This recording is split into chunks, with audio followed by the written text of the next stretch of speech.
this video, we're going to be talking about the most common injuries when practicing power moves. Also, I will be showing you guys how to prevent them and make them heal as fast as possible. I also will be sharing with you guys how long these injuries usually take to pass so you can get back to crushing it at practice. So stay tuned.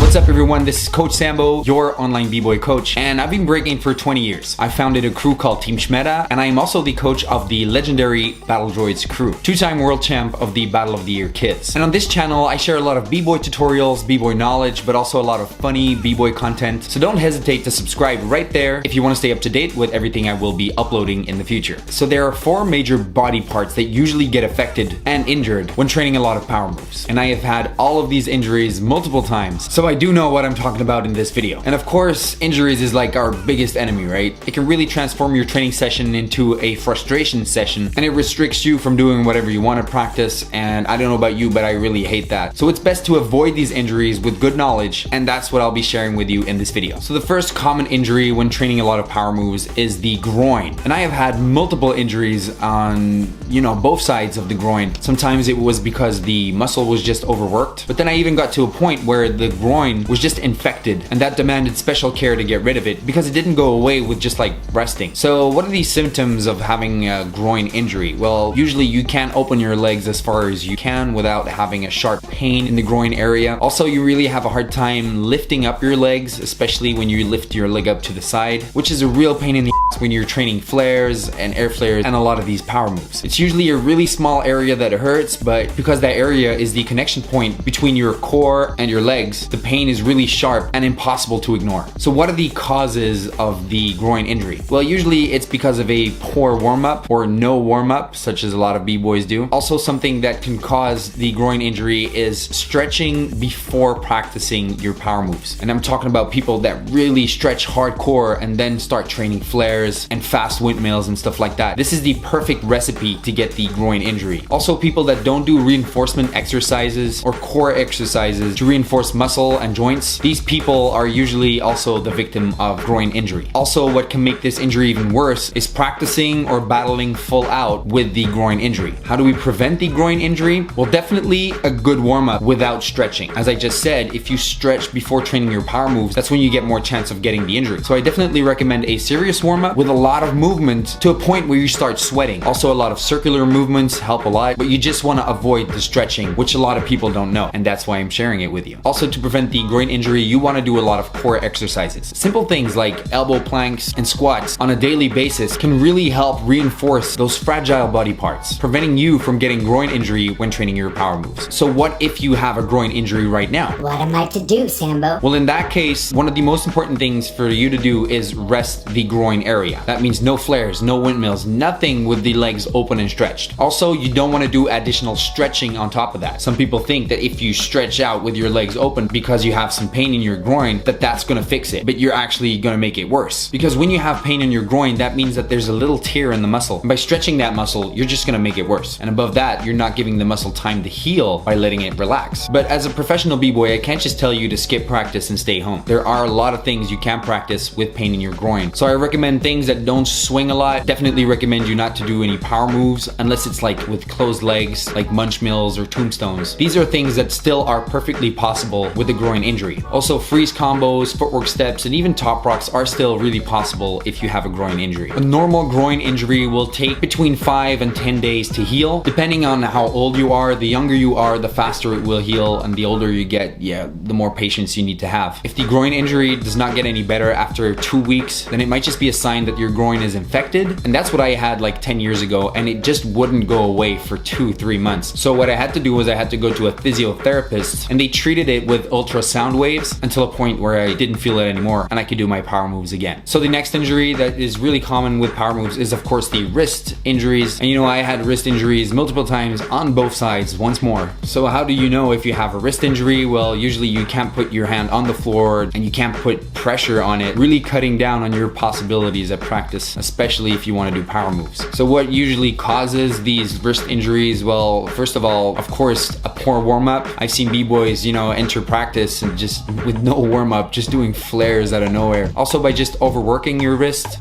by just practicing too much. Landing in a wrong angle on your hand can also lead to a nasty injury on your wrist. And then something else is also training a lot on mats or on grass or crooked floors. These are also things that can lead to wrist injuries. So the only two ways I can think of to prevent you from injuring your wrist is definitely a good warm-up and doing daily exercises to reinforce those wrists. What is the best cure for wrist injury if you have that at the moment? Take some time to rest. You do not want to put pressure on it for a while. However, you still can do active exercises. And in case of an emergency, if you really have to battle or you're doing a paid showcase or something like that, you could use your fist or even use like gorilla hands, or even better, just avoiding putting your hand on the floor. If the wrist injury isn't too bad, you can still put your hand down in like a footwork kind of position, but overall you do not want to put pressure on the wrist. Most common wrist injuries can take 1 to 2 weeks to heal. In some cases it might just take a little longer, all depending of course on how bad you hurt your wrist. The next very common injury is the neck and shoulder injury that you can get when training head spins or halos or even doing like freezes in this kind of area. Symptoms for these injuries is severe restricted movement when it comes to your neck. And I remember having this injury and having to turn this way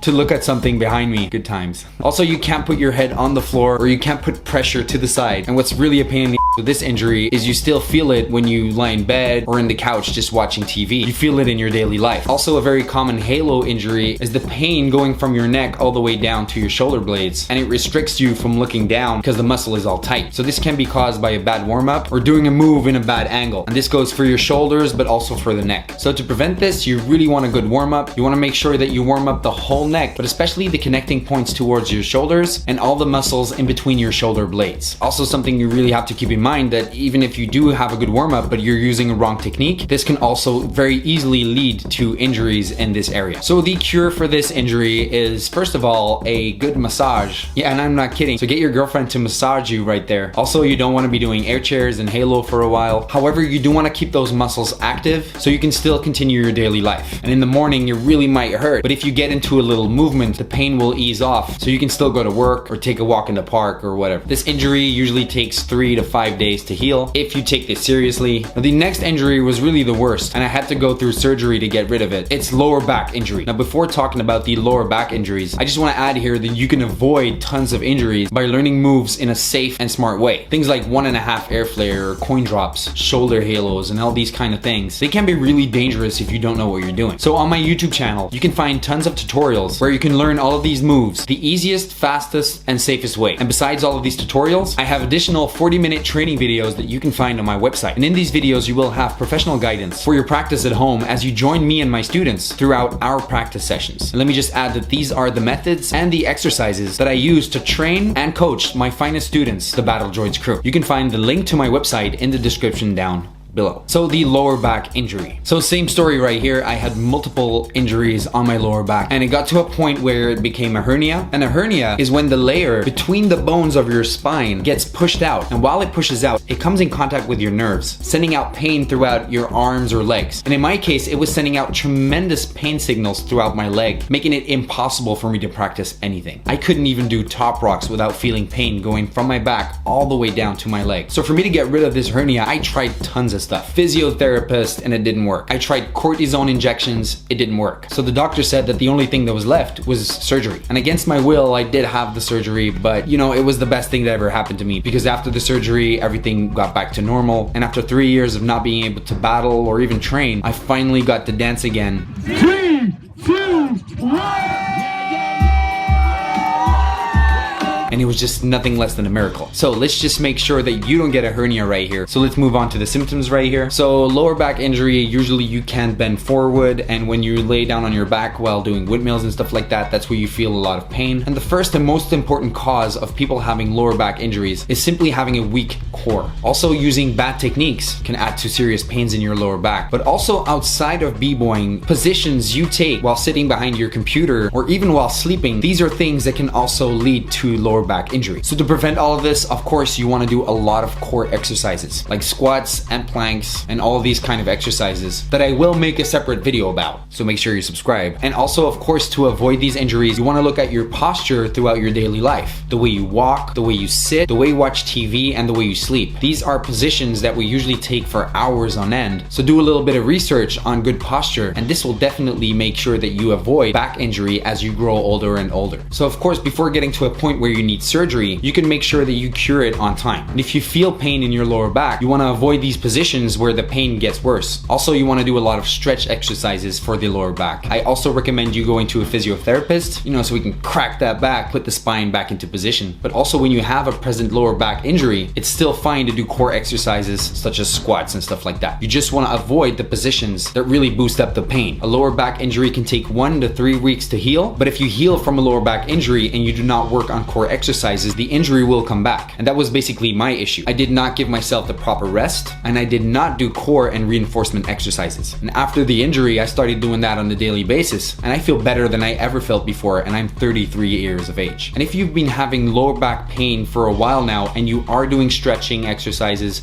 and you are doing core exercises, and it's been over a month, then I do recommend you going to see a doctor, preferably a doctor that's into sports, because otherwise most doctors will just tell you to stop breaking. And we can't be having that, of course. Now that we're talking about injuries anyway, let me just add a few things right here. Water in the elbow, very common amongst power movers. If you have it, don't put your elbow on the floor anymore for a while. Once it cures, your elbows will become 10 times as strong as they used to be, and you'll almost won't feel pain anymore in that elbow. But just give it some time to rest so the water can pull back and the bone will basically get stronger. Also, like skin burns on your hands from doing 90s and 2000s, or even on your elbows as well. Obviously, you have to let that rest, but it's just very common. So if you have it, you're not the only one. We've all had it. And then the last thing is hair loss when doing a head spin. I don't have a hair loss problem for the moment. Let's hope it stays that way, but of course you want to use head spin beanies to avoid you losing hair. And you don't want to overdo your head spins and do head spins every day. Most of my students do have to learn head spin by Coach Sambo law, but not to a point where they're all head spin masters. Basic head spin is more than enough to do combos and grant you enough freedom to do whatever you want as a b-boy or a b-girl. So that's it, you guys. I hope you enjoyed this video, and I hope you learned a lot from this video. Don't forget to smash the like button and leave a random comment right here, because I am giving you mad crazy lessons right here. And just thinking about all the lessons right here that I'm sharing with you guys, if only I would knew all of that before I had all these millions of injuries, it could have boosted me up to that next level. So if you recognize what I'm sharing with you guys, please help me boost this channel up to this next level.